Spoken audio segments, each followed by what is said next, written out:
Welcome to my channel. In this video, I will be explaining about drop forging.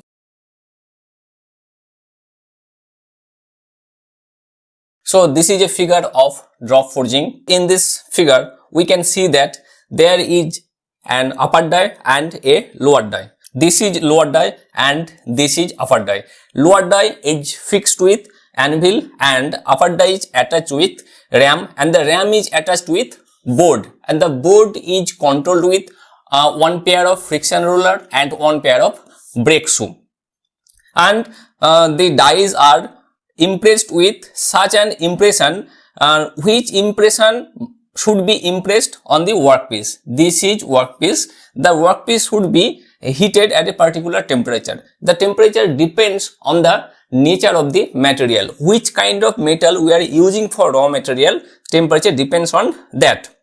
So when we initiate the drop forging operation, the drop that is the upper die should be elevated at a particular height. Also the height depends on the nature of the material. If the metal is soft, then the height should be lower height, and if the metal is not soft, metal is tough, then the height should be the elevation should be high. The force depends on the elevation of this ram. When the rolls are released, the ram will falls down and producing a working stroke, and the stroke hits on the raw metal. This is raw metal. A single blow of press makes small and simple parts, and large complicated shapes are made by number of steps.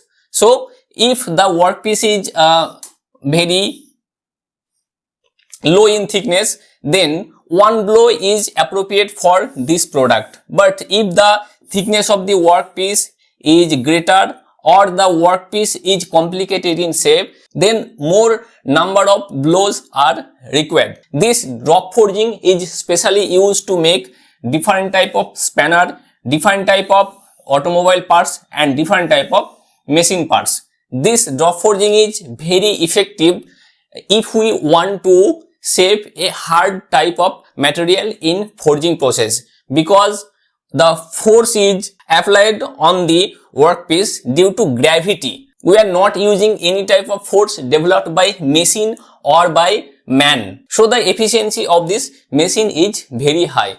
So this is drop forging and the working principle of drop forging. Hope this video was useful for you. For more updates, subscribe this channel and hit the bell icon. Thank you.